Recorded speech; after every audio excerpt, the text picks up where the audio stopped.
Good. Can you hear me? Great.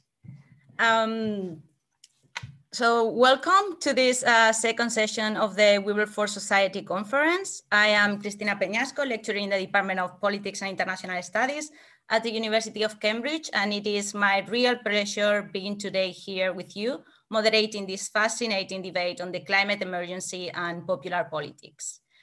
We will spend the next hour and a half exploring the nature of popular protest when it comes to climate change and environmental concerns, the role of international movements such as Extinction Rebellion in provoking debate and awareness about the problems associated to climate change, and trying to disentangle the best ways in which the general public can engage with governments, but also how governments can engage with the general public in addressing the climate emergency. In 2019, in an article in The Guardian, Professor Anthony Lazarovich, the director of the Yale program on climate change communication, stated that in the context of the US politics, climate change is now more politically polarizing than any other issue in America. But are we seeing a similar level of polarization in the European continent? Are we seeing something similar in the UK? In fact, almost a couple of years ago, the UK became the first major economy to set a net zero climate target by 2050. Not even a month ago, in election day, the newly elected president of the US, Joe Biden, called climate change the #1 issue facing humanity. So are we now in the right path? We will see a decrease in the levels of polarizations regarding climate change opinions. What are the actions government can deliver to comply with their pledges? And very, very importantly, what is the role of civil society and firms and businesses in this new context? To try to disentangle these questions, or maybe even to introduce some new ones, we have today an amazing panel that will share their views with us. So let me first thank all our panelists for their willingness to share their expertise today with us. It is a pleasure to welcome Professor Tim Benton, leader of the Energy, Environment and Resource Program at the Chatham House, Dr. Gail Bradbrook, co-founder of the social movement Extinction Rebellion, Lord Duncan of Springbank, former Minister for Climate Change and current Deputy Speaker of the House of Lords, where he sits as a Conservative peer, and last but not least, Sir Mark Moody-Stuart, who is the chairman of Global Compact Foundation and the director one of the directors of the Saudi Arabian oil company. From me and the organizers, thank you all very much for being here today. Before we start, I would like to mention a couple of housekeeping guidelines. The session will be recording, it's actually been recording, and the organization will make it available on YouTube channel of the Wilberforce Society later on. You can make use of the Twitter account of the Wilberforce Society to encourage debate in the social network virtual wall. We will start with a statement from our distinguished speakers in alphabetic order. I will introduce briefly the speaker, and each will count with 8 minutes to present their statement. I apologize in advance to all you if I rush any of you at some point to keep on time. After that, we will enjoy around 30 minutes of question and answer with the participation of the audience. So please, all the participants, all the audience, feel free to type in the chat functionality of Zoom at any time during or after the statements, your question, and if this is directed specifically to one or various of our speakers. I don't want to steal more time from discussion, so please let me welcome Professor Tim Benton, who leads, as I mentioned, the Energy, Environment and Resource Programs at Chatham House. He has been involved and has led several strategic initiatives with UK's public bodies above all in areas related to food and food security. So Professor Benton, the floor is yours. Thank you very much, Tim. Thank you very much. Hello, everybody. I have also worked a lot on climate change and environmental sustainability throughout my career, and at Chatham House, very heavily involved in conversations with governments around the world about how to move forward to tackle the challenges that we face. I'm also an IPCC lead author in terms of understanding the risks associated with climate change. So that's my background. Where do I start off? Well, our economies are built on, driven by, and measured by our consumption growth. Even if a simple metric like GDP, if GDP is positive year on year, that is implying that we are exponentially increasing the consumption of goods and services. And typically, of course, it's been goods. The rewards of our globalized economies are huge. So manufacturers or producers of something potentially can sell on a global basis into markets numbering billions of people. And of course, given those rewards, the incentives, the financial incentives to externalize costs onto the environment are very significant. If you can make a profit by creating climate pollution or degrading soils or using pesticides in food production or whatever it might be, then you've got a competitive edge over companies in other countries who are more constrained. So the globalized economy and our consumption-based economies kind of lead to the incentivization of externalization of costs. So the political and real economy are based essentially on us as societies consuming ever more cheaply.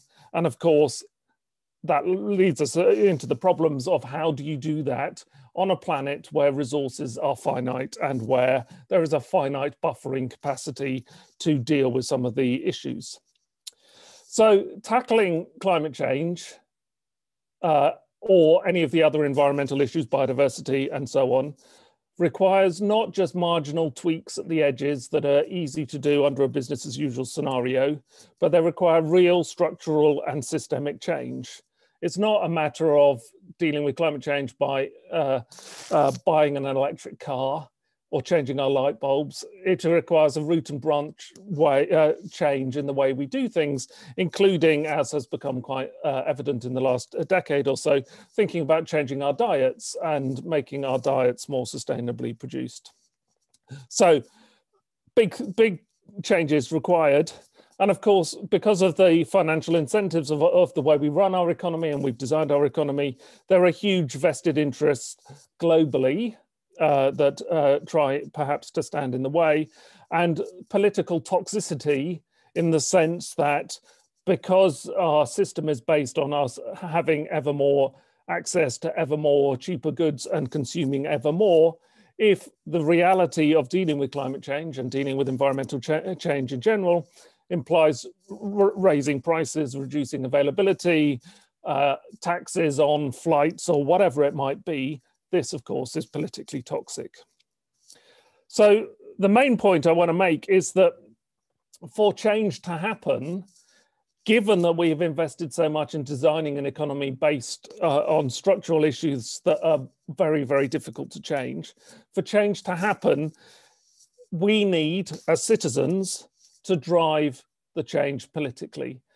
Very often, the debate is often around, oh, well, citizens need to change the markets by changing their consumption patterns. I don't think that's the case because that's not going to drive change sufficiently. For change to happen, citizens need to make it politically not toxic, politically popular to change the debate, to realize for the elected classes that there are votes in doing things differently. We have to signal to politicians that we are willing to change, and it's not a matter of continuing consuming ever more cheaply.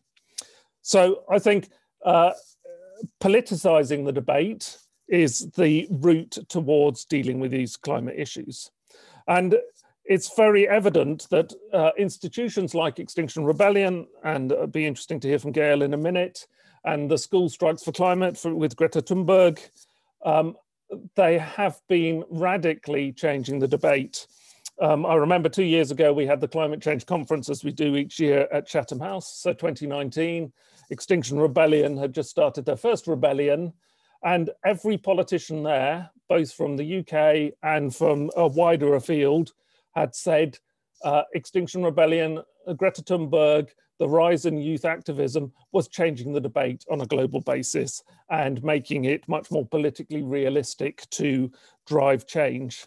And it has been instrumental. I am fairly certain, working with the COP unit on a daily basis, that it has driven change through the way that we think. Even the right-wing press now is jumping on the bandwagon.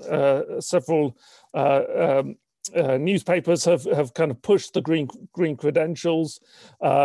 Under the Conservative administration, the kind of Global Britain brand and leading climate ambition on a global basis is, I think, one of those marks of success that the Prime Minister will be looking for to come out of the COP, the climate COP in November.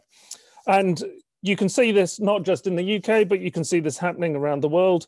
COVID-19 and us being all locked down has exemplified the need for, or the ability for citizens to link two and two and make four. All around the world, people are saying we've got to deal with these climate issues and these environmental issues. Joe Biden is driving things in a new way. The European Union with the farm to fork strategy, talking about border climate adjustments and so on. Lots and lots of things going on. My final point, therefore, is that populism, in terms of Extinction Rebellion and Greta Thunberg, etc., has been good in terms of politicizing the debate and making inroads into breaking down the vested interests and the difficulty of changing up the structure of the way we do things. But of course, it is a double-edged sword. Populism, as per the Republican Party in the United States, is holding us back from dealing with the issues. Brazil, another case in point. And populism in the sense of climate nationalism will also be dangerous in the way that vaccine nationalism is dangerous. If we say we're going to beat everybody else, we're going to lead everybody else, but not we're going to help the rest of the world, those Johnny foreigners down the road, if we stay away from actually integrating the sorts of ambition that we have nationally and helping other countries and helping to pay, particularly the developing world, to drive things in a different way, then of course that would be a double-edged sword and difficult for us. So I think that's about my time. Yes, 8 minutes. All right, I'll finish off there. Thank you. Thank you very much, Tim. Perfectly on time. I would like actually to highlight, because our next speaker is Gail, the fact that what you mentioned, that for change to happen, citizens need to drive the change politically. I think that's a very important point to take into consideration in this debate, to what extent we can see bottom-up movements or top-down type of initiatives as well. But yeah, the role of the bottom-up approaches in this type of making awareness happening around about the issues with climate change. Thanks a lot. Our next speaker is Dr. Gail Bradbrook. Dr. Gail Bradbrook has been researching, planning, and training for mass civil disobedience since 2010, and is the co-founder of Extinction Rebellion. She has been at the front of talks on the psychology of active participation and the need for civil disobedience. And she was recently named as one of the top 50 influencers in the UK by DGQ. So thanks a lot, Dr. Gail. Please, the floor is yours. Thank you. Thank you. I'd like to dedicate what I'm saying today to our HS2 protectors who are currently in a tunnel under Euston. Courageous people. COVID-19 is not a distraction from the climate and ecological emergency, because it is the climate and ecological emergency. It's making it clear that we need to stop factory farming right now, or phase it out, because that's where the next pandemic may well arise from. And we also need to stop destroying biodiversity, including through this white elephant airport expansion service known as HS2. COVID-19 is exacerbating the deep inequalities in the UK and globally that are a result of our current inhuman and chosen political economy. Within our global human family, we are not safe until all of us are safe. And this requires a deep rewiring of our political economic system so that power and resources are shared more equally. Inequality in the world of COVID not only shows up in the murder by the UK government of its key workers and vulnerable citizens, 115,500 plus so far, it shows up in the inability of poor countries to vaccinate their population in the way that vaccines are being grabbed by richer countries. And when I say the UK government is murdering its citizens, I am merely quoting a recent British medical journal editorial. It's now a matter of biological science that we need more equality. None of us are safe until all of us are safe, because the virus can mutate into new forms if it infects vast sections of any given population. As Tim said, you know, if the UK wants to recover from this pandemic, it's got to think as a global citizen. A Frontier science paper from January this year, 17 ecological scientists in institutions spanning the globe said, the scale of the threats to the biosphere and all its life forms, including humanity, is in fact so great that it is difficult to grasp, even for well-informed experts. 2020 research commissioned by the MOD said we're heading towards 3.5 degrees of warming, and that's assuming we're hitting our Paris Agreement targets, which we're not. And the report warns that as early as 2030, the world could face a perfect storm of food, water, and energy crises. Now, Sir David King and Professor Michael Mann are among scientists saying that we don't have carbon budget left, that climate tipping points are already being breached. A very recent paper for Nature Climate Change says that we are already committed to 2 degrees of warming. I want to mourn today that we have failed in our Paris Agreement to protect vulnerable countries by staying around 1.5 degrees of warming. It's over, folks. We've already gone over the limits. There is a glimmer of hope, however, in that paper that says if we rapidly reduce emissions, then the 2 degrees of warming might not hit till much later, meaning adaptation is more possible and potentially removal of CO2 later, but it starts with rapid reductions right now. Last June, the government's own Climate Change Committee issued a warning to prepare for a 4-degree warmer world. And in 2008, however, it said it's potentially beyond our ability to adapt.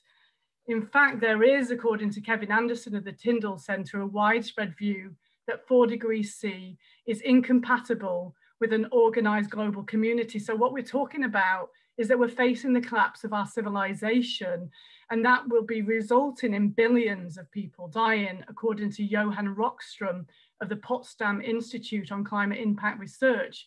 Estimates suggest it's already 300,000 people dying annually of climate change, with air pollution killing 64,000 people in the UK. As ever, those with the least responsibility here and overseas pay the hardest price first. Shell spent 22 million lobbying against climate policies, and the banks are increasing funding of new fossil fuels, $2.7 trillion since the Paris Agreement, and 15% of this comes from the UK. HSBC, 87 billion, Barclays, 118 billion. And the banks are also funding biodiversity destruction, enabling tax dodging as well, which robs exploited countries in a form of neo-colonialism. Mark Carney said the policies of businesses commit us to 3.7 degrees of warming. Let's just take this in, you know, the policies of corporations and government that are not in alignment with acting like we are currently in an absolute emergency are the policies of those committing crimes against humanity. The reason the government isn't being properly held accountable for the social murder through COVID-19 of its own citizens and for these terrible policies related to the CEE is that the press is largely captured by billionaires with vested interests. This right now is a plutocracy and corporatocracy, not a functioning democracy.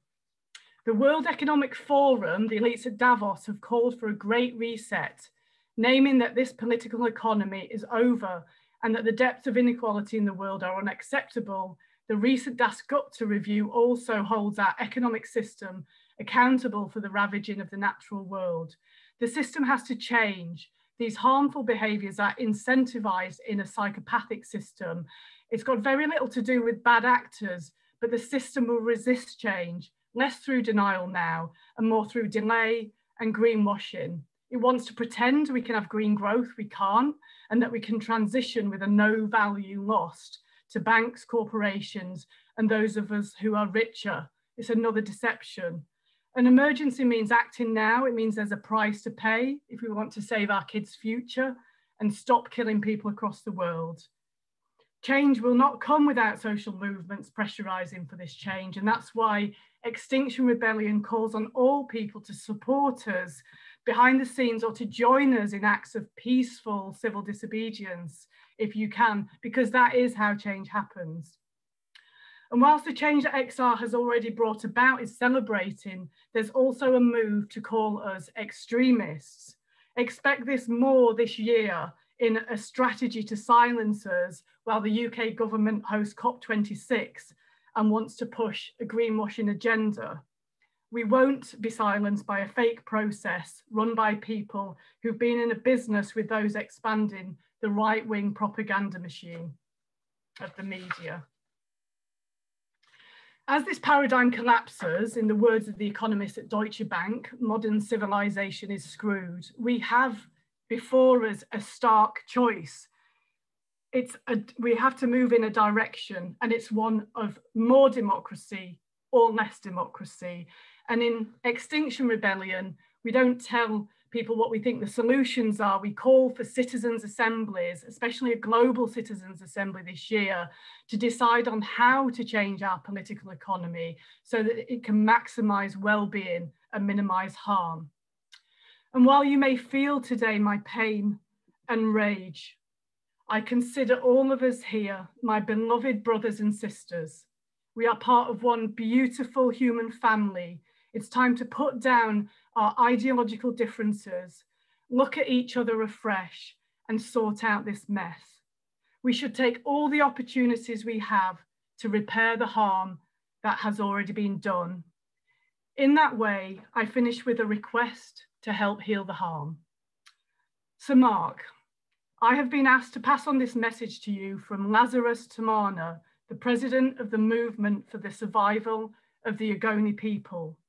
And he says, with your expertise in responsible leadership, your history of being a former chairman of Shell, and the recent judgment that the Ogoni people and other farmers are now able to sue a subsidiary of Shell for vast pollution caused years ago, of which our people still suffer. Also, given previous rulings that a complete cleanup of these lands is necessary, that were never acted upon, would you please be willing to publicly call on Shell to demonstrate its willing to be a good corporate citizen and act swiftly now in paying for this cleanup? And thank you, everybody. Thank you very much, Gail, for these inspiring words. I would like to take the opportunity, because it's something that you mentioned at the beginning, the COVID-19, that maybe that's an issue of today, but this is something that we will see more and more if we don't take into consideration the problems with climate change. And this idea of maybe we are late for a lot of mitigation, but we have to bring adaptation now and try to disentangle what are the ways that we have, because we have run out of time. And we have been talking about doing things for the last 20 years, but action hasn't been really put in place. And maybe we are late now. We will have time for debate. Thank you very much. So our next speaker, I would like to welcome now Lord Ian Duncan. Lord Duncan, as I mentioned before, is a former Minister for Climate Change. He currently sits as a Conservative peer in the House of Lords. Among other endeavors, between 2014 and 2017, he was a member of the European Parliament's Committee on Industry, Research and Energy. So voice from the government and the policy side. Thank you very much, Lord Duncan. The floor is yours. You are mute.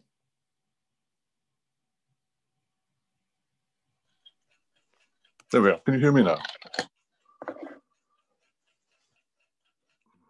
I began my career as a geologist.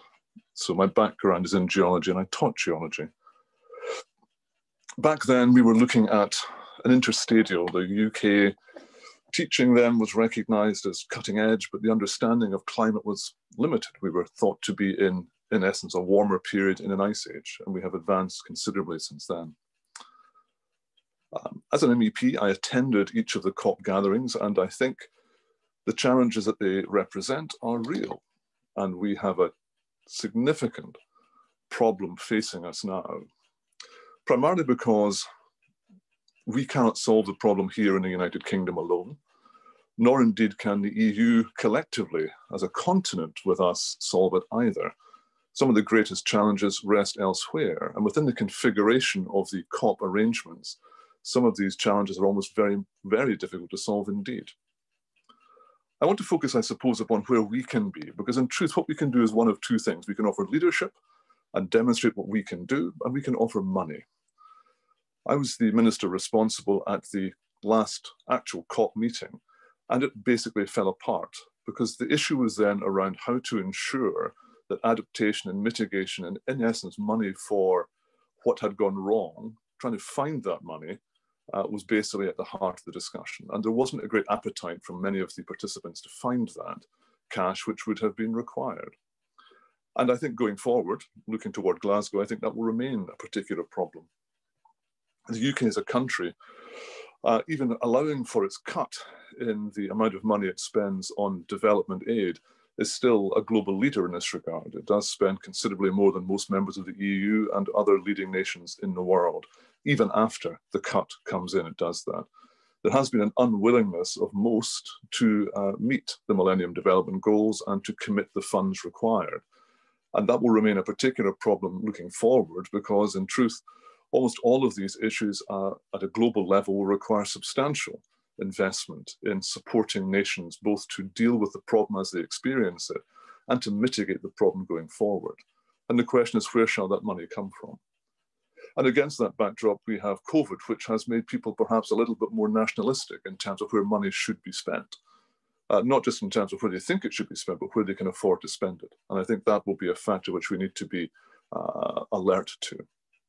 So one of the questions then is what by pressure can particular movements do? And there's no doubt now that some of the most powerful movements in the planet have been green groups who have not always secured success at the ballot box, but have indeed moved the dial in a range of political parties, left and right and center, to adopt these particular proposals. Direct action can be successful or unsuccessful. I can remember when I was in the COP gathering in Peru, where one of the green groups had defaced the Nazca lines, which were ancient archaeological site, in order to register the protest. It wasn't particularly popular. I'm also aware, having seen some of the actions in London, I'm not wholly sure that it's always garnering the support it expects. We saw that at Canning Town when there were protests around some of the public transport there, and the people at that particular railway stop were anything but supportive of what was going on, indeed actually quite actively unsupportive of that. The challenge for the UK is how do we make sure that we are able to show leadership, and in what form shall that leadership take, and can it then be a form which can be adopted by others? And the answer to that quite often is no, it isn't. But nonetheless, we have much to do. We can, I believe, hit the targets set by the Theresa May government, the net zero targets. I think we can do that, but I think it will be a serious challenge. And we also have to recognize that it's not a government spending government money, broadly it's a government spending public money. And the question is, how can it be done sensibly and how can it be done successfully? And I think that will be the real challenge for this government and governments yet to come, because actually there are a number of aspects to this which are not yet clear. And a bigger question, of course, is can they then be promoted elsewhere? And that is true not just in terms of countries which look like ourselves, but those which don't. And we also have a legacy question. We are responsible for not just leading in terms of the adaptations and mitigations required for climate change, but we are also the culprit. The Industrial Revolution began here. We have been at it for longer. So many of the problems experienced by the globe broadly are a compound of the problems that we have created. And so we have an obligation then in our spend of money to do all that we can to help address those shortcomings as well as to help with the mitigation which is required. I think the people of the UK have been broadly supportive of these challenges, but thus far have not been tested. And the tests will come when they are called upon to spend more money.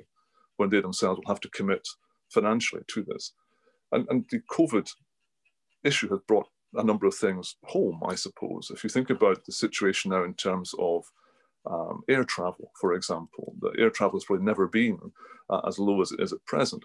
And yet the talk at the moment is of people looking at foreign holidays, at travel.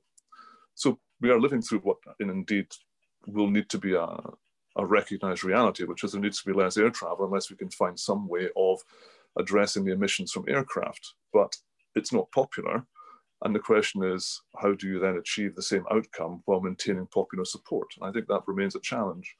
In all of these things, governments have to be elected in democracies, and they have to therefore bring the people along with them. If they fail to do that, they are not elected. It is much easier in countries which do not have elections. And yet when we look there at some of the methods which have been used in the past, their environmental degradation has been substantial and significant.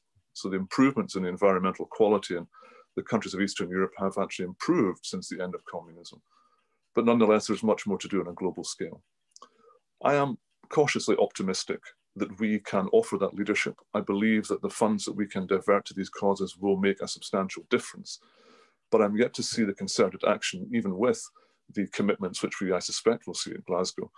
I'm not yet certain that that will deliver the very thing which Gail has spoken of. I don't think we are going to meet any of those targets at the current trajectory, and the changes will need to be substantial to bring it about. And I'm not sure how that will be achieved, primarily because the changes do not rest solely on the shores of Great Britain. That is a simple statement of fact. Others will have to do more in terms of adaptation and in change than we ourselves can. So I'm cautiously optimistic, but much has to be done. And I don't think, as it happens, that it will be the great protests in the streets that will bring this about, because where the heavy lifting has to be done, there really aren't any great protests in the streets. So I'll leave it there. Thank you very much, Lord Duncan. Thank you very much for keeping it in time. So yeah, one of the main points in this case is that I would like to highlight is this idea of a global problem. So we have more and more looking at national different policies, our pledges, nationally speaking. But yeah, the problem is it's global, and it's not that easy to solve when there are so many different levels of development around the world, and the issue with leadership are when money comes from and how we invest the money in different infrastructure for mitigation or adaptation is really, really challenging. A lot of food for thought for debate, definitely. So we will pass now to our last speaker. We welcome now Sir Mark Moody-Stuart, Chairman of the Global Compact Foundation, which is a non-binding United Nations pact to encourage businesses worldwide to adopt sustainable and socially responsible policies, and Director of Saudi Aramco. Sir Mark has an extensive career as a businessman in the extractive sectors in companies like Shell or Anglo American. And he is also the author of the book Responsible Leaderships, Lessons from the Front Line of Sustainability and Ethics. Mark, please, the floor is yours. Thank you very much. Thank you very much. The question, are popular protest movements productive? I think the answer is an absolutely clear yes, but with some limitations. Progress on sustainability over the last 20 years or so has often been triggered by civil society groups seeking improvement, but working with thoughtful business. Alliances such as the Forest Stewardship Council, Sustainable Palm Oil, Kimberley Process, and so on, all developed in this way, in alliances. And alliances are at the heart of the UN Global Compact and its networks.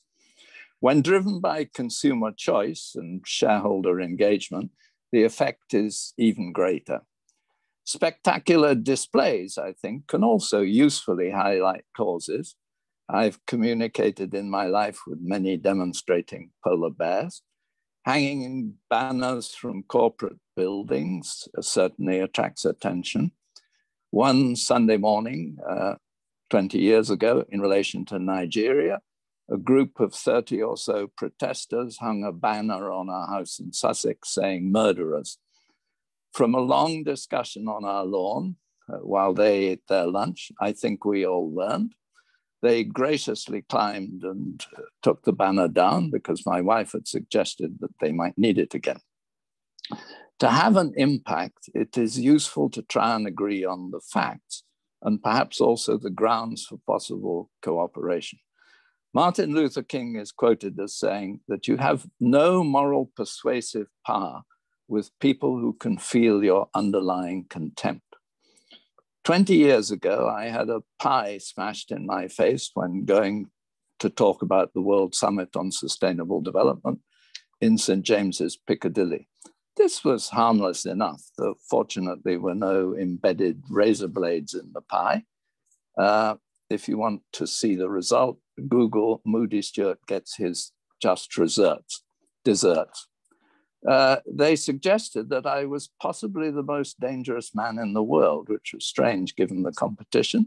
And my crime was to be the reasonable face of business. Now, that was not a particularly effective action, wasn't truthful, neither did it show any desire to work for a common goal. And I'm glad that Gail called for that. It also made the audience perhaps more sympathetic. Breaking the law by cutting fences, blocking planes, removing deportees to the Caribbean is, I think, understandable and acceptable.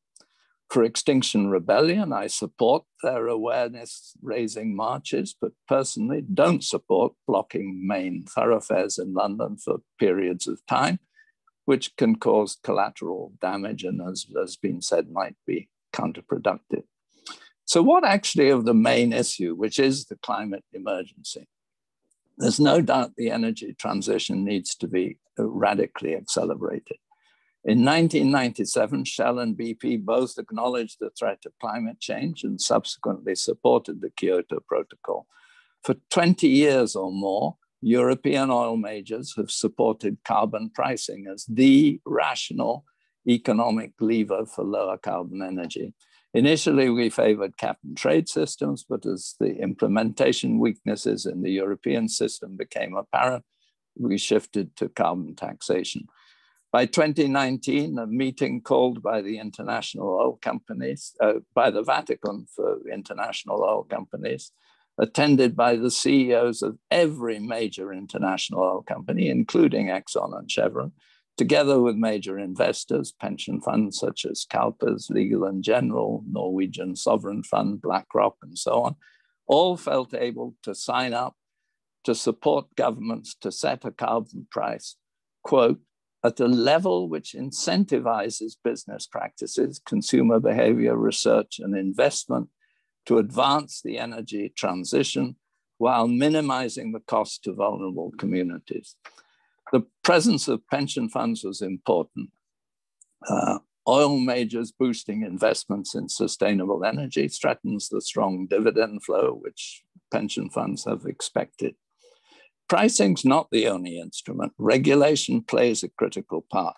Market mechanisms would never have achieved the banning of incandescent light bulbs or the fitting of catalytic exhaust converters on vehicles.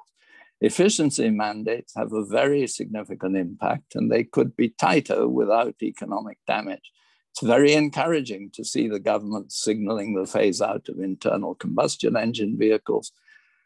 In 2008, on a BBC TV program, I called for a ban on gas guzzlers with a relatively modest limit of 35 miles per gallon. At that time, I got pushback from the Daily Mail and others. Fortunately, that's no longer the case. Carbon pricing and efficiency mandates require regulation by governments, and governments fear adverse reaction from either businesses or their consumers. The standard defense of us business folk is to complain that it's going to affect competitiveness and damage employment. Consumers and others worry about price rises. The best defense against these complaints and concerns is to form alliances of civil society, businesses, labor union, to agree policies which support government action and strengthen government resolve. In the early 2000s, long time ago, a CBI task force involving many sectors, energy producers, utilities, light and heavy industry, steel, makers and supermarkets recommended carbon pricing as the critical lever. Because civil society organizations were not involved from the outset, they didn't they didn't own the outcome, and the proposal got little support. Alliances remove suspicions of special pleading. Civil society organizations are more trusted than businesses, and we need different sectors in alliances to keep each other honest. At a conference, I once asked someone from Extinction Rebellion why on earth they didn't enthusiastically support carbon pricing. It would increase the price of a product they hated from an industry which they thought should cease to exist. I didn't get a clear answer. Climate campaigners tend to ignore or oppose carbon capture and storage, which of course requires a carbon price to make it economic. This is perhaps due to a feeling that anything which does not involve immediate stopping of hydrocarbon production should be avoided. I think that's a case of the perfect being the enemy of the good. There's been much discussion in this university on divestment strategy. Divestment and reinvestment's a critical tool of stock markets. People forget that in the early 90s, Shell and other oil majors sold their coal mining businesses, which they had been involved in. The key challenge is to find a more profitable investment. The leading international oil majors are themselves currently involved in trying to transform the basis of their business. The challenge for them and their investors is to build new profitable business lines. Some will make it, some perhaps not.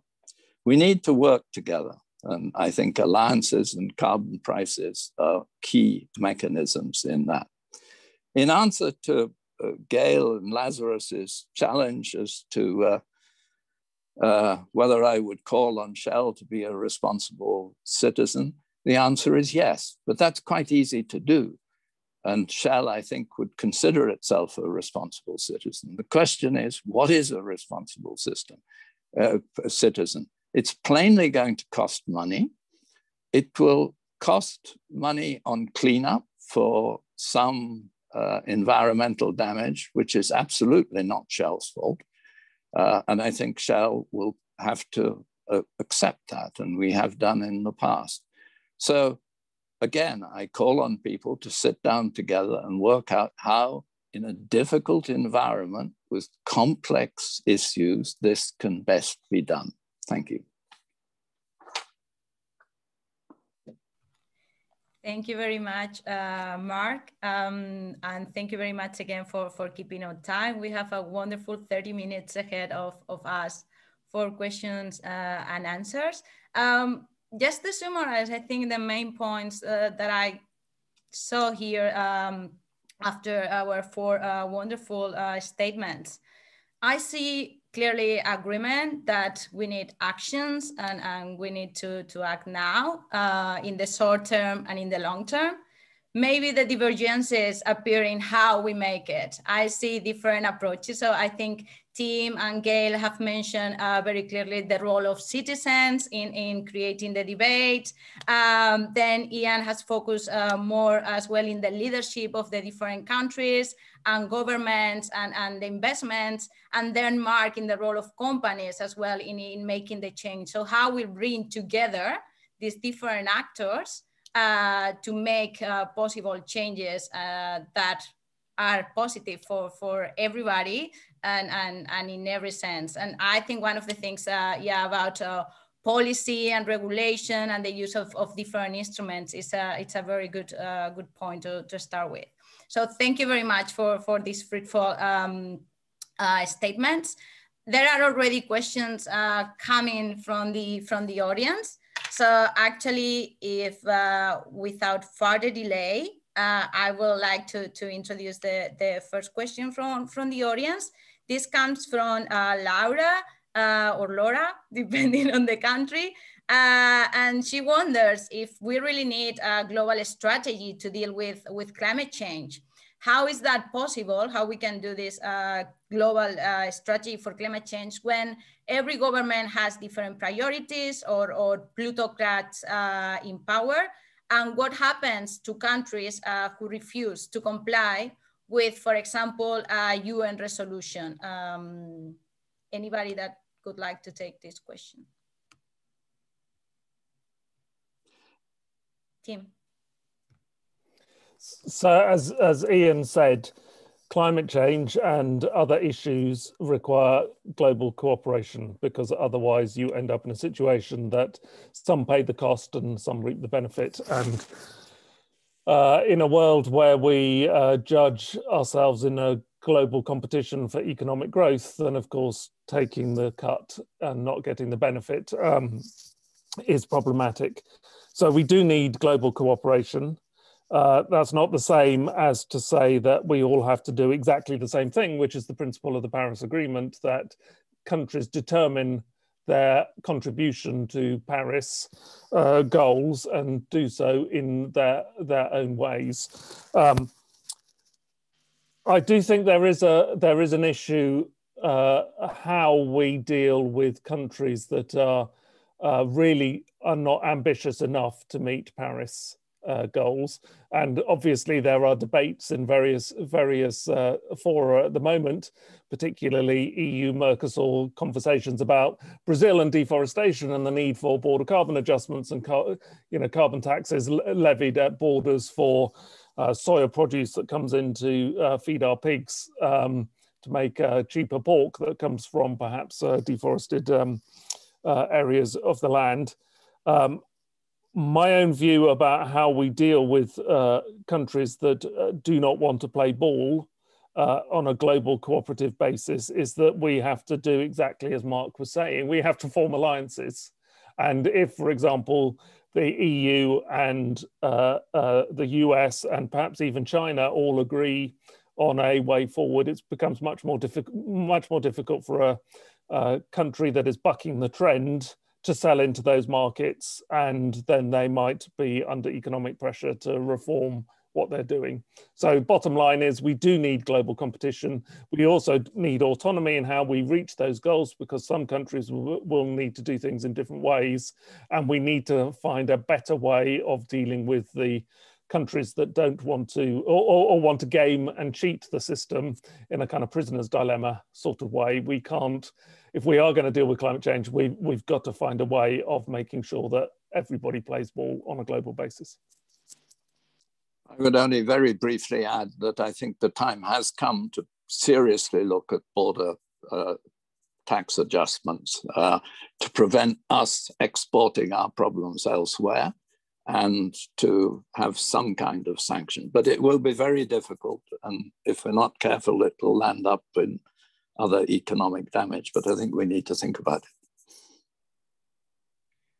I just add that we're talking about the issue of money as being sort of central here. I mean, the first thing to say is countries can stop doing stupid things with their money, like HS2's 170 billion, new roads 27 billion, 10 billion on bailouts of high carbon industries, 10 billion on fossil fuel subsidies. Let's stop subsidizing fossil fuels to the tune of $10 million a minute. Is a place where we could find some money. If the UK wants to show more leadership, and according to Kevin Anderson, we're 2 to 3 off, a factor of 2 to 3 off in terms of our leadership and in terms of what we've committed to, one of the things it could do is to stop leading the globe on creating global corruption. So essentially, the UK is leading the network of secrecy jurisdictions, otherwise known as tax havens, that have got $32 trillion in them. That's another place where funding for this emergency can come from. We are robbing global South countries of money that's rightfully theirs, and it's organized according to the Financial Secrecy Index on the whole by the UK and its crown dependencies. So this is not about ordinary people finding money. They don't have any money to find. This is about rewiring the system so it's not rigged against poor people within this country and overseas. Thank you. Ian, would you like to contribute to this question? Shall we move on? I think just move on. Great.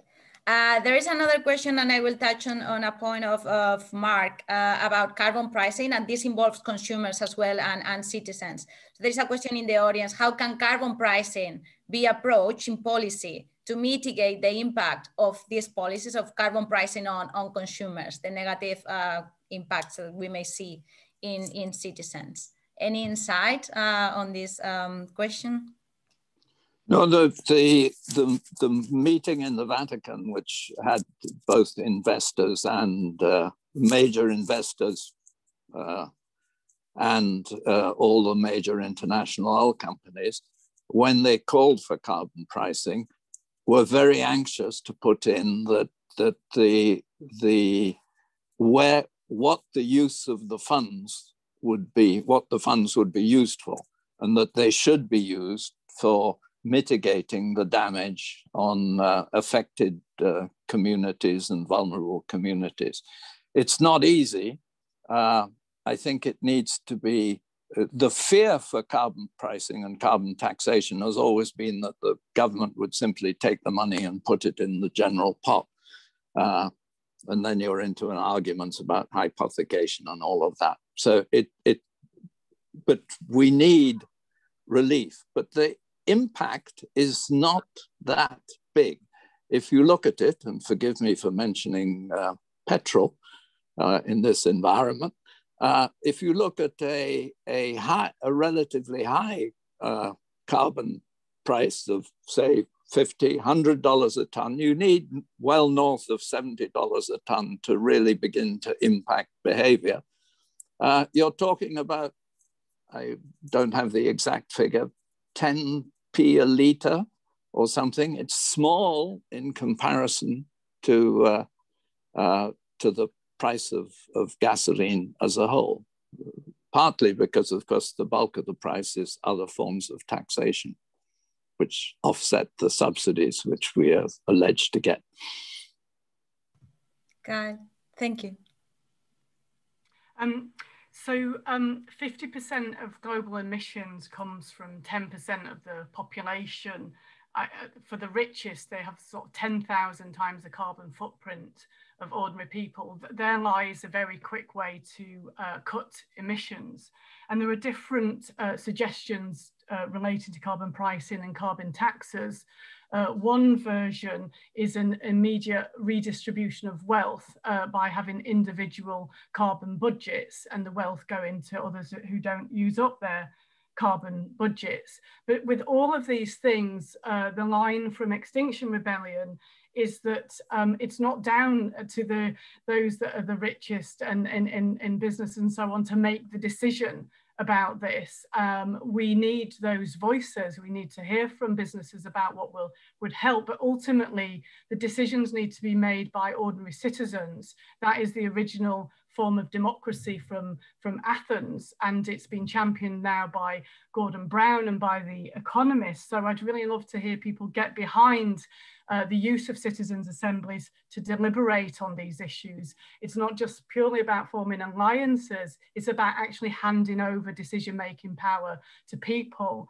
The Climate Assembly in the UK didn't have legally binding powers, and I think that impacted the effect of it in the UK. Many people didn't really hear about it, but one of the things they came up with, for example, was a frequent flyer tax.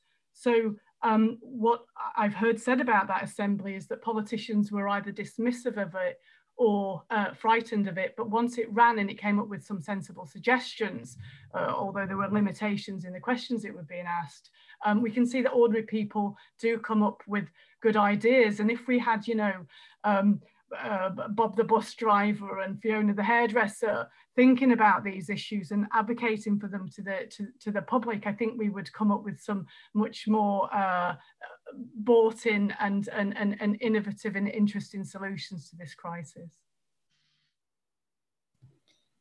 Tim, or yeah? Can I come in there? I don't mind there being a greater involvement with citizenships across the globe, but I would ask one question: how big is Extinction Rebellion in China? How many big protests do you have on the streets in downtown Beijing? Because the reality right now is we can talk about how Western democracies can deal with these issues, and ultimately politicians have to get elected. And so if the green progress can become popular at the polls, you will find that it will be adopted. And that is why the green movements over the last 50 years have been successful in democracies, because they persuaded mainstream parties to adopt those policies. But the heavy lifting right now will not solely be done by the Western democracies. It will have to be done by others. And the real question then is, what is a hairdresser in downtown Beijing able to contribute toward the communist state in terms of their wider global impact on climate change? That's a difficult question to answer because it touches upon much broader global geopolitics. One of the issues with regards to carbon pricing, I led the reform as a member of the European Parliament on the emissions trading scheme. And there were several elements to that were problematic. One, the carbon price was remarkably low and it was very hard to get it high. One of the reasons for that is the EU was very good at creating different policies, each of which would ultimately undermine the carbon price because they were successful in other areas. So the reduction in coal, for example, would reduce the demand for some of the carbon permits. But equally, it was very hard to make sure you got the right balance. So a number of member states would often talk about just transition, which basically meant they wanted more money to do what they wanted to do. And that was really the big sticking point. And not just in terms of the emissions trading scheme, but in the coming COP26, the big issue will be certain countries want more money to do what they want to do. And the challenge will be how to afford it and where shall that money come from? And whichever way around you want to look at this, ultimately the money will come from ordinary people by whatever means possible. There is no magic money tree. There are just people paying taxes or buying products and paying for them. And the money will have to come from some source tucked inside that. And I think that will be much more problematic. So I'm not against there being a much broader understanding. I think the more people do understand, the more likely changes to come about. But equally, we have to be realistic that a lot of the change is not going to be popular. It's not going to be cheap. And it's not going to be the sort of advocacy you're going to see at the ballot box where parties are advocating these things because they'll be unpopular. So there needs to be that balance and recognition of human nature. Sorry, this is really not about ordinary people paying for this. They don't have the money. If you're talking about people paying taxes, then we have to tax corporations and the wealthy effectively. And I have no problem with that, but the people consuming those products are ultimately they're the individuals buying it. So if you want to put up prices, they'll be where the prices will fall on the people buying the product. I'm talking about taxes to pay for the transition. You know, we have 90 billion of avoided, evaded, and uncollected taxes in the UK alone, and governments of the world lose the equivalent of a nurse's annual salary every second to tax havens. The UK is not holding China accountable for its human rights abuses because we're buying all our stuff from them. We don't have to do that. We can redesign the economy. And we're buying infrastructure from China because we want to get them to use our financial services. I think if we want to change our relationships globally, we have to look at the places where we are compromising our relationships. And yes, we do have Extinction Rebellion activists across the world. There are 200 environmental activists that get killed annually, and some people face much greater threats than those of us do in the UK. Tim, go ahead. Thank you. So I think part of the issue about the just transition is that if we're putting on taxation to raise the price of goods to squash demand, we have to make sure that there is somewhere else that people can go to meet their needs from without just incurring extra costs. So if we are putting on carbon taxation to get them to stop driving cars or whatever it might be, we have to make sure that there is public transport.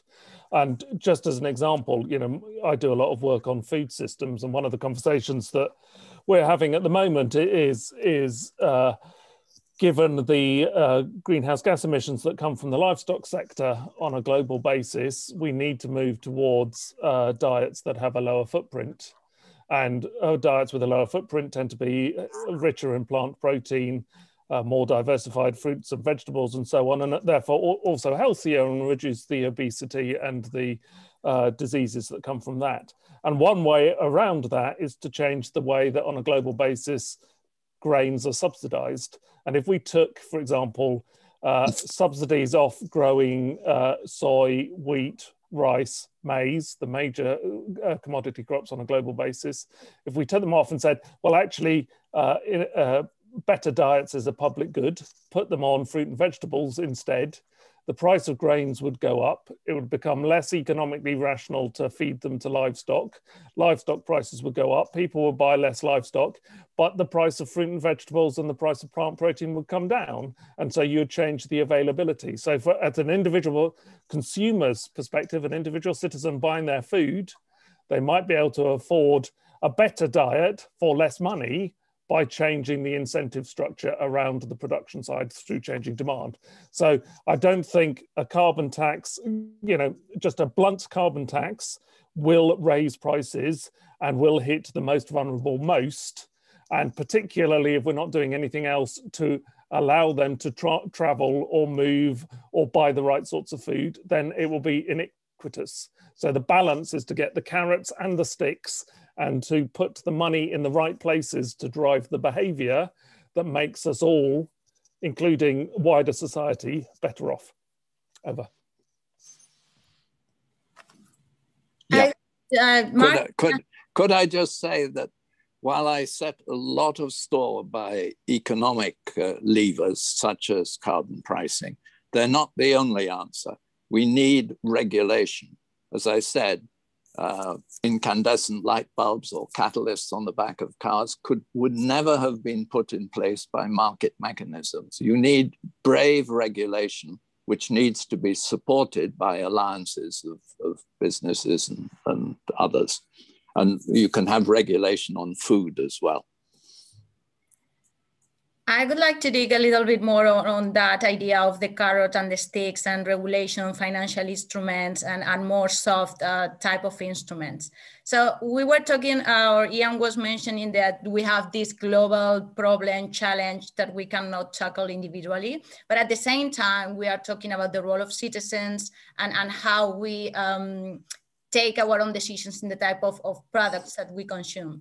What is the role of policies, like, for example, green public procurement in a more local jurisdictions to actually nudge somehow the behaviors of the people, leading by buying these green products from part of the local government, for example, or maybe making schools, I don't know, offering the food, local food for their own scholar students. Yes, Tim. So I'll kick this one off. I think part of the issue is that we tend to think that citizens' preferences are fixed. And very often in these debates, we confuse the notion of a citizen and a consumer, and assume that because consumers do certain things today, that is what the citizens who are also consumers really want to do. It is very possible, and there are huge numbers of examples of where social change has happened to normalize behavior which at one stage would have seemed impossible. I mean, just think of the change in patterns of smoking in the UK over the last 20 years or so. I shared an office when I was doing my PhD in Cambridge with a smoker, and I used to have constant arguments, and it was, the head of department supported the smoker because it was that person's right to smoke, and attitudes have changed. So I do think the issue is not a carrot or a stick, an instrument, the silver bullet. It is a matter of attitudinal change in the wider citizenry. So that's why in my earlier comments, I was talking about Extinction Rebellion and Greta Thunberg. They're raising the debate. They are creating the debate. They are raising awareness. Now, what you can argue whether or not they're right or wrong to do whatever their tactics are doing, but the fact that the debate is happening is partly driven by the sorts of activism that goes on the side.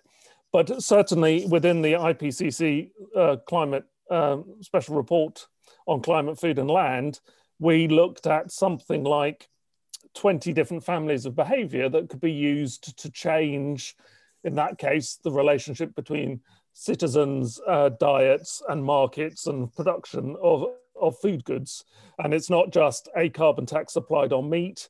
There's as you say, public procurement. There is school education. They're putting in fruit vending machines instead of Mars bar vending machines into school environments. There's planning law. Where do you cite your allow fast food outlets? There are issues to do with what research are we conducting into more circular, more environmentally sustainable food systems, as opposed to driving the production of calorie-rich grains on a global basis. What subsidies are we putting into the system? Gail mentioned fossil fuel subsidies earlier. I've mentioned kind of the subsidies that are put on the kind of major commodity crops and so on. You know, there are lots and lots of things that we can do. And as with smoking, there isn't any one thing that will lead to the change, but over a decade or so, or 2 decades, attitudes will change and we can drive things. And if you know, there are lots of nice examples. There's one, and then I'll shut up. In Copenhagen, school meal procurement policy said, not we want organic apples, but we want a diversity of organic apples. And then the contract was let not on whether somebody could supply organic apples, but whether they could supply 50 or 60 or 70 different types of apples. And that led to a growth in organic orchards in Denmark, and children could go in and they could choose on a daily basis a red apple or a green apple or a sweet apple or a sour apple, and that led to people eating more apples. So I know that's only peripherally related to climate change, but these sorts of things normalize new ways of doing things, normalize better ways of doing things, getting a healthier diet, getting more sustainable transport. You know, all of these things are subject to the way that we interrelate with family and friends and other parts of the population. It's not just I'm a person steeped in my own background and I'm always going to do what I've always done, because I will change. I know I will change. I have changed, and people will change all the time. Over. It's interesting that Tim talked about smoking, because of course action on smoking was stopped for many years by lobbyists and by the same tactics, the very same tactics led by Hill and Knowlton that the fossil fuel industries have used to promote climate denial for many years. We have to get the money out of politics. We need to reverse the gagging law in the UK so that civil society speaks around election times and isn't gagged. And we can't have people who are both legislators and lobbyists. Unfortunately, Lord Duncan is implicated in such an issue right at the minute. We can't have money, you know, funding by corporations of our political parties. So we celebrate the fact that coal mining closed down in the UK, but actually what's been happening is incinerators have been built by Beza Balfour Beatty. Balfour Beatty also part of HS2 and a well-known funder of the Conservative Party. You know, the money in politics is toxic, and we can't have our legislation dominated by lobbyists. Yeah. Yes, I feel I do have to come in there. That allegation indeed did circulate in the press, and it was then the subject of an investigation by the Parliamentary Commissioner for Standards. And the Commissioner for Standards dismissed the allegation outright. And the reason for that is because the role I've taken on is as a European advisor to an organization with no involvement whatsoever in lobbying. And one of the problems we have in today's society is how quickly social media can take a half-truth or a non-truth and convert it into something which can be quite painful and something which can actually stick to people long after the reality has been established. So I'm always very cautious when I do that for obvious reasons. But I think the thing that we need to look at here is there is a bigger issue at heart, and it isn't an easy one. In a democracy, it is at the ballot box that we can bring about change. And I always advocate people who wish to see that to stand for election. That is the principal means by which we can bring about that change. In countries which do not have a ballot box, there is very few ways by which you can actually change the regime at the top. So what we're trying to establish here, I would hope, is a means whereby the people of this country can understand the issues, and by understanding them can inform the debate And by informing the debate, they push their politicians to deliver the outcome they wish to see. Now, that can only really happen in a democracy. But the challenge we face right now when we look at global emissions is there are a number of countries responsible for substantial emissions which will be entirely unaffected by that particular approach. And we need to recognize that, because that will remain a significant challenge going forward. Could I just briefly apologise to Lord Duncan if I'm sharing incorrect information? I'd like the wider point I was making about lobbying and governments to stand, nevertheless. Thank you both of you. We are entering in the last 4 minutes of debate. I would like to bring one of the questions in the audience, and I'm pretty sure you are used to listening to this question. So there is a question about growth or degrowth. Can we actually reach our climate targets, the Paris pledges, under a green growth paradigm, or should we eliminate of our lives this idea of continuous growth, even if this implies green, and think of the possibility of degrowth?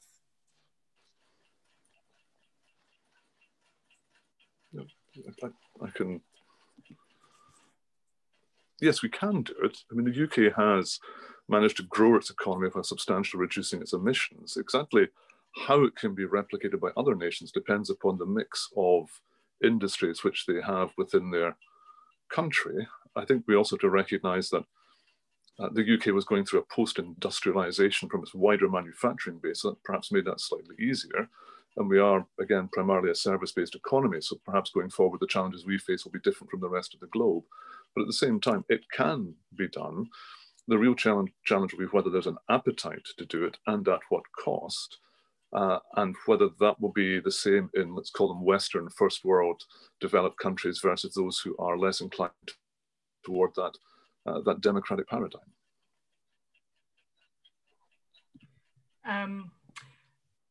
The issue with growth is relatively complex, but it's about absolute decoupling of the damage to the environment from growth. And it has been shown unequivocally in June last year by a paper that reviewed 850 different articles on economic growth and on sustainability. And it was very clear, no, you cannot keep growing. You cannot have GDP growth in the way that we measure it and grow our way out of this. And the IPCC has also been very clear on this as well, that the scenarios that involve not growing won't damage the biodiversity and will be more fair. And it's no longer a sort of, it's now a mainstream thing to say that you can't have green growth. I mean, you've got people from the IMF saying it, the Dasgupta review questioning GDP, and as I said earlier in my speech, the World Economic Forum, the Davos Great Reset, saying that we have to change what we measure. So it really does feel like a form of denial to say that we can't make a fundamental shift. Also with growth, well-being decouples from growth quite early on. And so what we can measure is our well-being. We can call for a well-being economy. And fundamentally what I'd like to say is that this requires just imagination. You know, human beings are such wonderful, imaginative, innovative creatures. If you let us think outside this economic box that we've put ourselves in. For example, we could bring in universal basic services. There are many different ways that we could choose to organize our societies. Let's not hold ourselves to the limitations of this one, which is clearly killing us and killing life on Earth. Thank you. Mark, Tim, some final remarks? Yeah, if I got a second. I think it's human nature to want generation on generation conditions to improve. And that is the fundamental philosophical rationalization for wealth accumulation and GDP growth. But I think there is an element to what Gail said, that if through wealth accumulation running GDP and growth in consumption, we are driving things in the wrong direction and making ourselves unhappier, and more unequal, then what would replace economic growth? And I do have some sympathy for the idea of, if we thought about trying to make ourselves happier generation on generation, improving well-being, in other words, wealth, of course, would play a role in that, but so will many other things. And if we had a broader-based economy that actually costed in the value of happiness, the value of well-being, the issues associated with environmental degradation in more than pure monetary terms, I think would be better off. And then finally, with respect to the question, we absolutely need short-term economic growth in the sense that we need new technologies and new ways of doing things, which will require investment. You know, Mark mentioned CCS technologies, PV, electric cars. You know, we do need some sectors to increase the output relative to other sectors. But whether in the long term, forever, that is going to be true, as an ecologist, I would probably say not. Over. Just very quickly, sticking strictly to the economic growth versus emissions, I find it interesting that China, I think, is probably the only country in the world which has a specific target linking the reduction of per unit of emissions per unit of economic growth, or energy per unit of economic growth. China is, I don't approve of their political system, but actually some of their actions on climate are extremely rational. Thank you very much. For self-serving reasons, which is why we all do it. Thank you very much. We are running out of time. I would like to finish wrapping up very quickly with a point, actually, that it seems critical to do action, to act right now. It seems critical to take into consideration all the different actors in the economy, companies, citizens, governments, policymakers. And unless this low carbon transition is fair, affordable, and also economically competitive, we will struggle to secure public support of everybody. So I think the role of citizen assemblies has been made very clear. The role of alliances between different actors is something to take into consideration. But definitely what it seems clear is that there is not a single bullet here. And we have to take into account very different type of policies and policy instruments and approaches to address the problems of the coming years. Please, audience, join me in thanking our wonderful speakers. And I will pass now into George, because I think he wants to take some time to explain some practicalities. Thank you very much, everybody. Thank you very much. Thank you, Cristina, for doing such an excellent job of moderating that session. And thanks very much indeed to all of our speakers for what was a very interesting conversation. And I think we can all agree, some stimulating debate as well. To all of our audience, please do stick around for the final session of today's conference on Politics Gone Virtual, Democracy, Big Data and Fake News, which will be starting here in just over 10 minutes at 4 o'clock. So we hope to see you here on the same Zoom link as for this session. Thank you, everyone.